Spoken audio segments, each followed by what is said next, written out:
Welcome back to BGP Lifestyle, guys. I hope you're having a great day. If you're new here, make sure you click the subscribe button down below right now. Now, today is another day of shopping for a Jeep Grand Cherokee SRT. I think we have two different ones to look at, which is kind of exciting that we have a couple different options to look at, even though I don't really plan on buying either of them. Now, hear me out, hear me out. You guys will see why in a little bit. One is going to be for one reason, and the other one is going to be for a completely different reason. But we do need gas, and it's cold outside, and gas prices are just...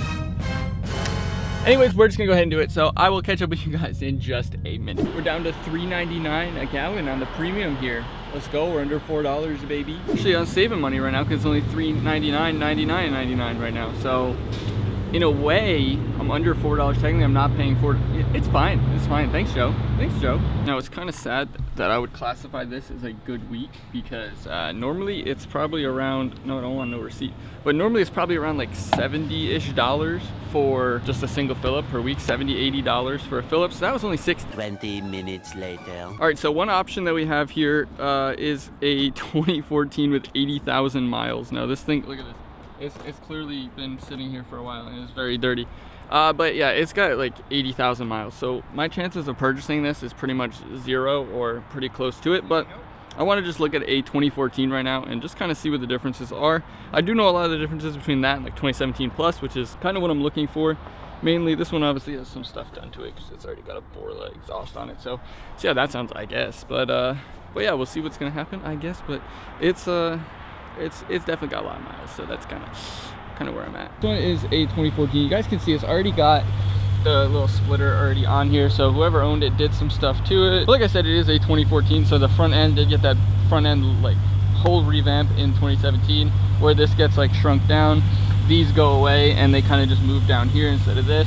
And overall, I think the 2017 and up looks a lot better. But I mean, this doesn't look that bad. This one actually doesn't have that bad of a wrinkly dash. I know the one that we're gonna look at later has like a super wrinkly dash. So you guys will see that, but you guys can see 80,000 miles on this thing.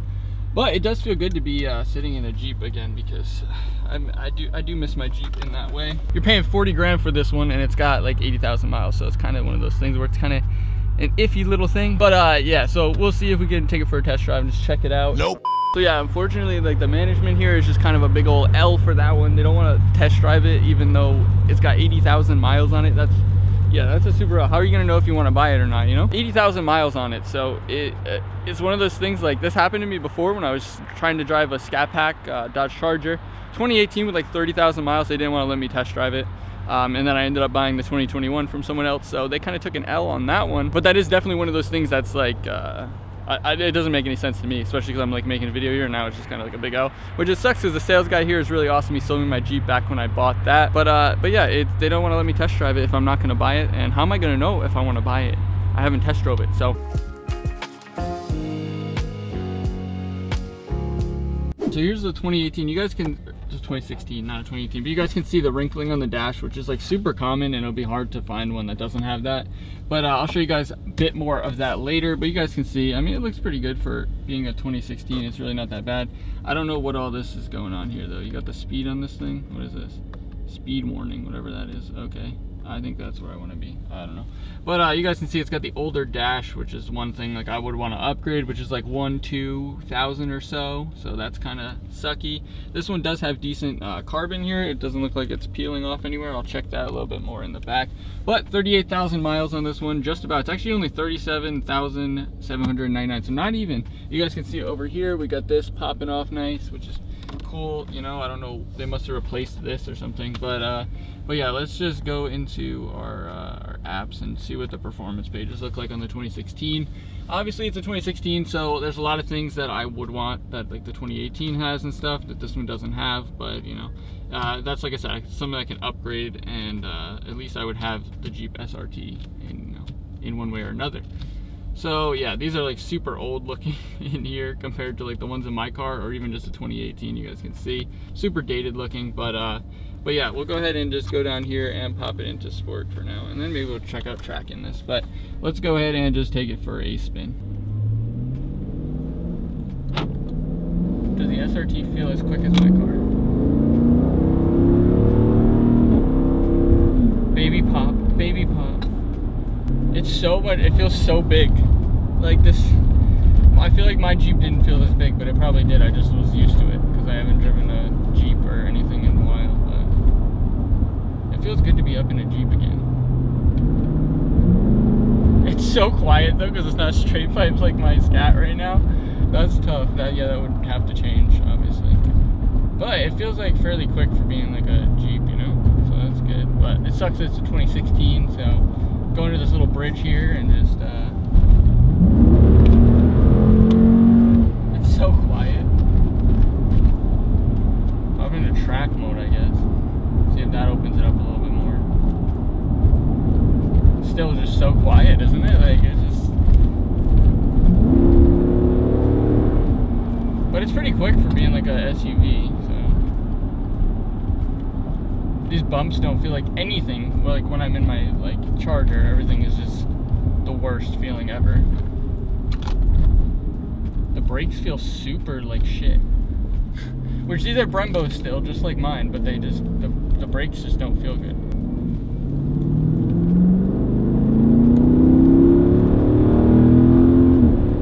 It does not feel as quick as my car does at all. I feel like when you compare this to like how my car feels, it's just not as like quick, but it also could just be it's not as loud and it's not as like torquey and aggressive. Like, I don't know.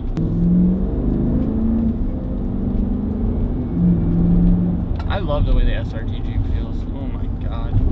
I've missed like being up in like a bigger vehicle. Like that's the biggest thing I think that I've missed. It's just like the ability to be in like up high and like have more road presence rather than just being so like ducked down. It's crazy to me that in 2016 they were still designing dashes with this design where it's super clunky and scuffed. Like, come on, bro, how you do that? And then in 2018 you make it a little bit better. It's pretty good, but then this is just, yeah.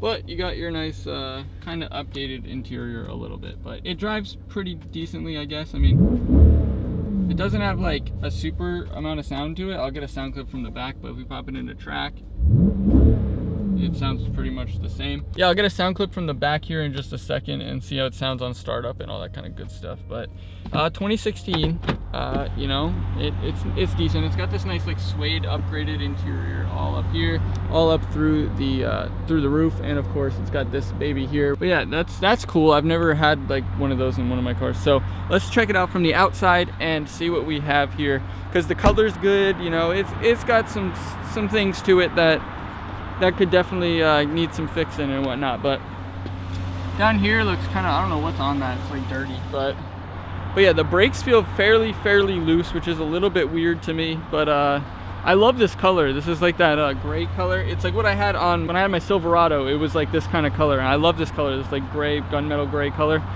It looks like I don't even know what's going on with these. Did they like try and plasti dip them? Is that what it is? Like maybe these are plasti dipped? I don't know. They look pretty scuffed though. But the front ends on the 2017 and up is much better because you get this shrunk down and stuff. I'll pop a picture up of a 2017 front end, and you guys will see. It's got these chrome wheels again. I don't like these wheel style at all. There's the upgraded one that I prefer, but you know, it is what it is on here. And then from the back here, you know, you got your standard little piece here you can pop off to access your hitch, which is good. You know, if I ever want to tow, it's not like I ever probably will or whatever right now at least, but if I do, then it's right there. The exhaust tips are a little bit bigger. You can almost put your fist in there. I'd probably get different ones just because, you know, I'm picky and I want things to be how I want it. But luckily with this one, it doesn't have too much done to it. It's fairly unmolested, I believe. So go ahead and look in the back. You know, it's just the standard back. You know, it's got heated seats in the back, ventilated front seats, all that kind of stuff. Is this peeling off, or are we good over here? What's going on? All right, so it's like a little bit of weird, like it's probably like starting to peel or something there, which is, you know, it's whatever, it's in the back. But they do want like 56,000 for this Jeep, which is a little bit steep when you've got, you know, it's just under 38,000 miles, obviously, so that's not too bad, but it is a 2016 at the end of the day. But this is probably the best price for the best year and everything that I found around here. But yeah, let's go ahead and pop on the lights here in the front, check that out, pop the hood open, and just kind of look at it a little bit deeper with that kind of stuff. Like I said, the only thing that I saw that's a little bit scuffed to me is going to be that front leather that's kind of peeling up, which is, you know, it's normal, it happens on these, unfortunately. But let's see if we can get these lights to turn on, and then pop the hood down here, because, you know, you gotta look under the hood and, you know, see what you're looking at, see how scuffed it is. But are the lights on? They're kind of on, not really, but those are like that. This is weird because this almost looks yellowy versus this one, this fog light, which is really blue, and the headlights aren't on, but the headlights should be hopefully a nice color. But pop this hood open and you guys can listen to it with me. It doesn't sound like it has that many issues, or it doesn't sound like it has like a tick to it, maybe like a little, but not really. So that's fairly good, because that is a big problem with these 392 engines, is you get like a lifter tick. But yeah, the airbox and everything is still all factory, so that's good. It doesn't even have a catch can on it though, which is funny to me. A lot of people do that, especially in this situation where it's like a SRT. But yeah, let's go ahead and get a start up from the back, as well as just some little baby revs for you so you can understand and hear how this one sounds stock. And yeah, it would have to get straight piped of some sort. So yeah, let me just do that now and catch up with you.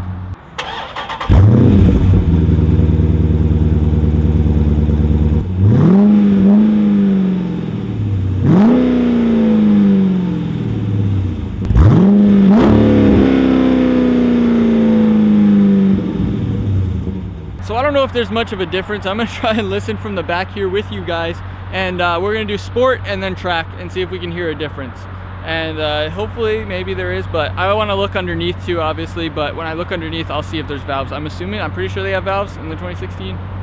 So let's just hear it rev in the sport mode first, and then we'll go to track. It's just not as good. I'm telling you, that's got to be what it is. There's got to be a big, I'm pretty sure they have a big box type muffler underneath there.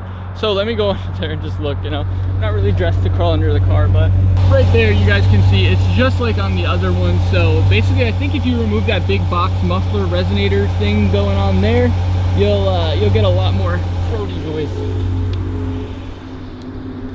You'll get a lot more of that throaty noise that I'm really looking for. So I think that would probably be one of the first things that I do, is just cut that out and straight pipe it. But I'm not sure if these have valves. Maybe one of you guys can let me know down below, or I can look it up obviously. But yeah, I'm not sure if they have valves, so maybe it could change to be a little bit louder and a little bit more enjoyable for me. But overall, there's a lot of things on this that's like weird to me. Like the brakes don't feel great.